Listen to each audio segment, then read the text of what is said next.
थोड़े समय में उसकी प्रारंभिक एक भूमिका तो ध्यान में आज आई है। इतना गहराई से तो हमने भी कभी सुना भी नहीं था, पढ़ा भी नहीं था। आज जिस प्रकार से बताया गया, परिणाम जरूर हमारे कुछ सालों से देख रहे हैं कि ये हो रहा, रॉकेट चल रहा, रॉकेट चल रहा। छोटी आयु में हम देखते थे कि आकाश में रॉकेट जिसके पीछे सफ़ेद धुएं की दो धाराएं चल रही होती, ये क्या है? रॉकेट है। रॉकेट छोड़ा गया।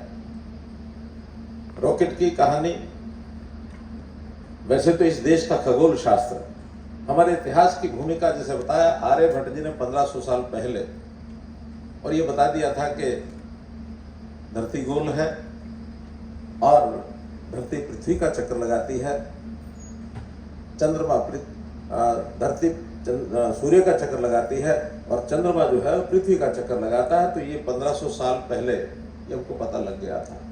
लेकिन मैं तो और भी इससे पहले इतिहास में जाता हूँ कि इससे भी पहले हमारा खगोल शास्त्र कितना ही जिसको कहना चाहिए कि गहराई तक विचार किया होगा कि ये नक्षत्र, ये ग्रह, ये हमारे सामाजिक जीवन की जितना व्यवहार ये नक्षत्रों के ऊपर ही निर्भर था। हमारे यहाँ पूर्णिमा आ गई, अमावस्या आ गई, आज करवा चौथ आ गई, आज गणेश चतुर्थी आ गई, आज हमारे यहाँ ये त्यौहार आ गया, ये उत्सव आ गया।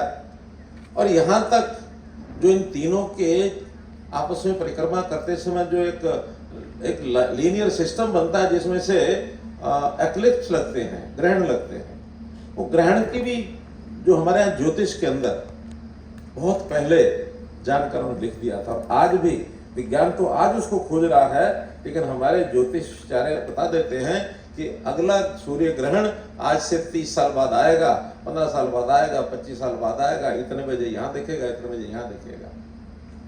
ये सारा खगोल शास्त्र, ये अंतरिक्ष की सारी विधा, इतिहास भरा पड़ा है।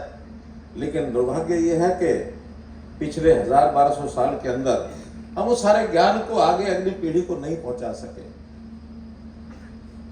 उसके परिणाम तो उनको ध्यान में है, हमारे सामाजिक जीवन में है। लेकिन मैं आभारी हूं आज के वैज्ञानिकों का भी। वैज्ञानिकों ने नए सिरे से जिस प्रकार से खोज की है, रिसर्च की है, उस सारे को उसके साथ फिर जोड़ा है, जोड़ते जा रहे हैं। जो कभी हमने जैसा बताया कि बचपन में, आज भी बच्चे कहते हैं कि ये चंदा मामा है, धरती माता है, और जब कभी हम चंद्रमा की तरफ देखते हैं तो ये भी कहा जाता है कि बूढ़ी नानी चरखा काट रही है।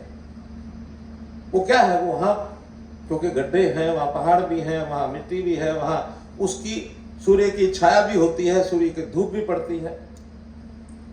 तो सबके नाते से वो सारा जो चित्र है आज दिखाई दिया, जैसे चंद्रयान 3 ऊपर वहां पहुंचा और वहां से चित्र जो मिले हैं, वो चीजें आज भी उस नाते से हमको दिख रही है कि सारी चीजें हम देखते थे, करते थे। चंद्रमा की विशेषताएं, चंद्रमा की विशेषताएं, सूर्य की अपनी विशेषताएं, धरती की अपनी विशेषताएं हैं। हमको कुछ लोगों को ध्यान में होगा कि हम चंद्रमा की किरणों का कितना उपयोग मानते हैं। करवा चौथ का व्रत हमारी बहनें माताएं अपने सुहाग को अच्छा, यानी एक प्रकार से उनकी अच्छी आकांक्षा करते हुए चंद्रमा का व्रत, सूर्य की किरणों, चंद्रमा की किरणों को देख करके, छलनी में से देख करके व्रत तोड़ते हैं। अर्थात कोई ना कोई बात तो ऐसी है ना जिसमें से कितनी गहराई तक ये चीजें घुसी हुई है। शरद पूर्णिमा कहा जाता है कि उस शरद पूर्णिमा की किरणें जो होती है, उस पूर्णिमा की अगर खाने पीने की चीजें अगर बाहर रख दें आप, तो जो किरणें उसके ऊपर पड़ती हैं, उसका वैज्ञानिक ये सिद्ध हुआ कि उस खाने के अंदर उसके जो तासीर है, उसकी क्वालिटी है, वो इस प्रकार से बदल जाती है कि शरीर के लिए लाभदायक होता है। तो इन सब बातों का स्पेस में जाने के बाद आज विज्ञान के साथ से जैसे इस ढंग से किया जा रहा है, इस नाते से हमारे वैज्ञानिकों ने कितनी मेहनत की। सबसे पहले सैटेलाइट का जो अभियान शुरू हुआ 60s में शुरू हुआ, और ठीक चित्र बताए उस प्रकार से हमारे पास साधन उतने थे कि नहीं थे, लेकिन वैज्ञानिकों का मस्तिष्क कितना चलता था। दक्षिण में कौन सा स्थान? जाम्ब,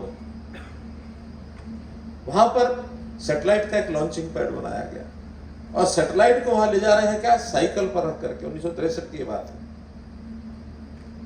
एक पशुओं का एक चारागाह था, उस चारागाह के अंदर एक शेड लगा करके वहीं वैज्ञानिकों ने अपनी एक लेबोरेटरी बना ली। कुछ साल के बाद फिर एक सैटेलाइट बनाया गया, उसको बैलगाड़ी पर रख के ले जा रहे हैं। ये सब जो किया तो दुनिया के लोगों ने हमारा मजाक भी उड़ाया कि इस देश में कैसे करेंगे, ये क्या करेंगे, जो अपने सैटेलाइट के लिए रोड का भी उपयोग नहीं कर पा रहे हैं, साइकिल पर ले जा रहे हैं, बैलगाड़ी पर ले जा रहे हैं। लेकिन हमने उस मजाक की परवाह नहीं की। हमारे वैज्ञानिकों ने लगातार अपने मिशन को प्राप्त करने के लिए लगातार लगे रहे। लॉन्चिंग पैड श्री हरिकोटा जब चलाया, उस श्री हरिकोटा के ऊपर हमने अपने लॉन्चिंग पैड से तो सैटेलाइट उसके अंदर अंतरिक्ष में भेजे ही भेजे। दुनिया के बहुत देशों ने उस स्थान का उपयोग करना शुरू किया।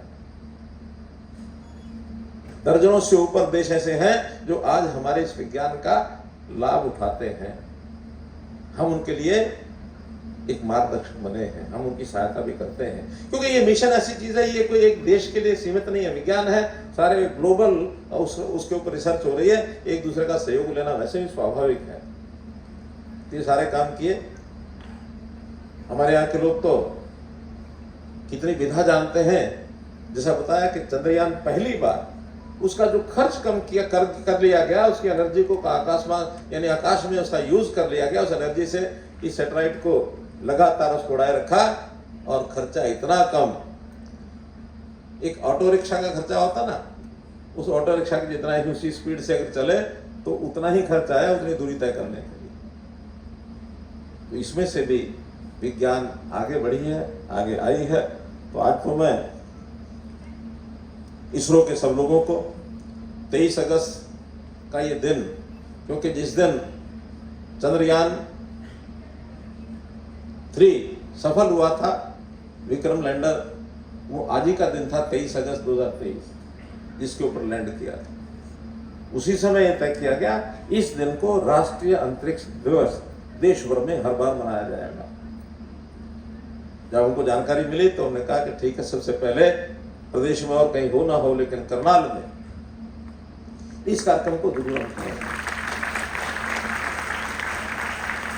और करनाल में करने का एक मुख्य कारण जो मेरे ध्यान में आया था कि हमारी बहन, हमारी बेटी कल्पना चावला, जो इसरो के साथ जुड़ करके और अंतरिक्ष में पहली भारतीय महिला हो गई थी। हमें मान है उस बेटी पर। अंतरिक्ष में कल्पना चावला का जब सफर है तो, और संयोग से ये जो भवन बनाया गया उस समय भी कल्पना चावला जी को याद किया गया। पहले ये आया कि कल्पना चावला के नाम से इसको बनाया, फिर लगा कि नहीं, कल्पना चावला के नाम से हम मेडिकल कॉलेज बनाएंगे, तो हमने मेडिकल कॉलेज यहाँ कल्पना चावला जी के नाम से बनाया, उनका स्टैच्यू बनाया। तो कहने का मेरा मतलब यह है कि चाहे वो आर्यभट्ट से 1500 साल पहले की गाथा हो, चाहे आज गगनयान की गाथा हो, भारत का अपना योगदान इसमें रहा है। और इस क्षेत्र में आगे बढ़ने में हमने दुनिया का विश्वास हासिल किया है, हमारा हौसला बुलंद है। हमने इनोवेशन, नया इनोवेशन किया है, नए हमारे जो नवाचार जो किया गया, उसके कारण से भारत के जो साइंटिस्ट, उनका एक नाम ये बढ़ा है। आज दुनिया में बहुत चीज़ों में आगे हैं, और उसमें विज्ञान हो, मैथमेटिक्स हो, हमारे आदमियों का बहुत भी योगदान है। जैसे जानते ही हम कि दुनिया को अगर गणित को सफल करने के लिए सबसे बड़ी भूमिका होती है जीरो की, शून्य। वो शून्य अगर किसी ने दिया तो भारतवर्ष ने दिया, एक बहुत बड़ा योगदान है। मानो कि ये शून्य नहीं होता तो गिनती 1 से लेकर 9 पर जाकर समाप्त हो जाती, 9 से आगे बढ़ती ही नहीं, या फिर आगे भी कुछ करना पड़ता तो नए कोई ढूंढने पड़ते हैं अंक। तो इस नाते से बहुत बड़ा हमारे यहाँ इस प्रकार का एक काम किया गया है, लॉन्च हुआ है। आज मैं इस बात पर भी गर्व करता हूँ कि जब गगनयान 3 की जब यात्रा हुई, ये जो सफलता मिली, इसमें हमारे यहाँ के 2 और करनाल के ही साथी हैं, दीपांशु गर्ग और ऐश्वर्या गर्ग, जो उस टीम में इसरो में चाहे वो जमीन पर ही काम करते रहे, लेकिन उसमें बहुत बड़ा सहयोग इन दोनों साथियों का भी रहा है। अभी भी वो इसरो में है।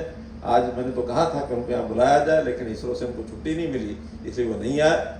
और जैसे अभी अंतरिक्ष की यात्रा में वायुसेना के हमारे कैप्टन शुभांशु शुक्ला, जो एक बहुत ही अनुभवी फाइटर पायलट थे, ये पहले ऐसे भारतीय अंतरिक्ष यात्री हैं जिन्होंने अंतरिक्ष स्टेशन पर ISS पर जाकर इतिहास रच दिया है। कई दिनों तक वहां वो रहे हैं। उन्होंने वहां की जितनी भी एक प्रकार से कहा जाए कि सब बातें उनको हम लोग याद करते हैं उस नाते से। मैं इसमें ज्यादा तो इसलिए नहीं बोलूंगा क्योंकि जो विषय आपने रखा है, और खास करके विद्यार्थियों के लिए, विद्यार्थियों में भी एक बात की बधाई मैं हमारी बेटियों को दूंगा कि आज इस हॉल में मुझे लगता है कि 90% बेटियां ही बैठी हैं। महिला साइंटिस्ट भी इसमें बहुत पीछे नहीं है, ठीक कह रहा हूं। तो इस नाते से युग बदल रहा है। इस बदलते युग में ग्लोब छोटा हो गया है। Globe is a village now. एक इसमें कई बार विचार आते हैं, तो विचार को मैं सामने रख करके विषय को समाप्त करूंगा। जैसे कहते हैं ना कि दो भाई हैं, दोनों भाई एक दूसरे से आगे बढ़ना चाहते हैं, दोनों एक दूसरे के प्रतियोगी हैं, प्रतिस्पर्धी हैं। कभी कहते हैं दोनों में झगड़ा हो गया, कभी कहते हैं दोनों में प्यार हो गया। अब ये विषय क्यों चलता है? क्योंकि भाई है, कम से कम दो है तब है।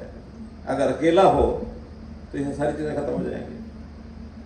ऐसे ही जब कभी होता है कि दो गांव वो एक दूसरे से compete कर रहे हैं, एक दूसरे से आगे बढ़ना चाहते हैं, एक दूसरे विकास ज्यादा करना चाहते हैं, वहां के सरपंच लगे हुए हैं, फिर वो लड़ाई भी करेंगे, प्रतिस्पर्धी भी होंगे, प्यार भी करेंगे। क्यों? क्योंकि वो कम से कम दो हैं।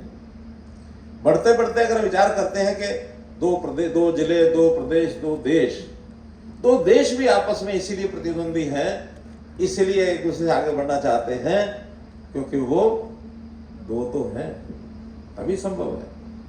लेकिन जब ये दुनिया के विचार करते हैं, विश्व की तरफ विचार करते हैं, वसुधा की तरफ ध्यान करते हैं, तो वो आगे किसी का कंपटीशन नहीं था अभी तक, क्योंकि वो एक ही है।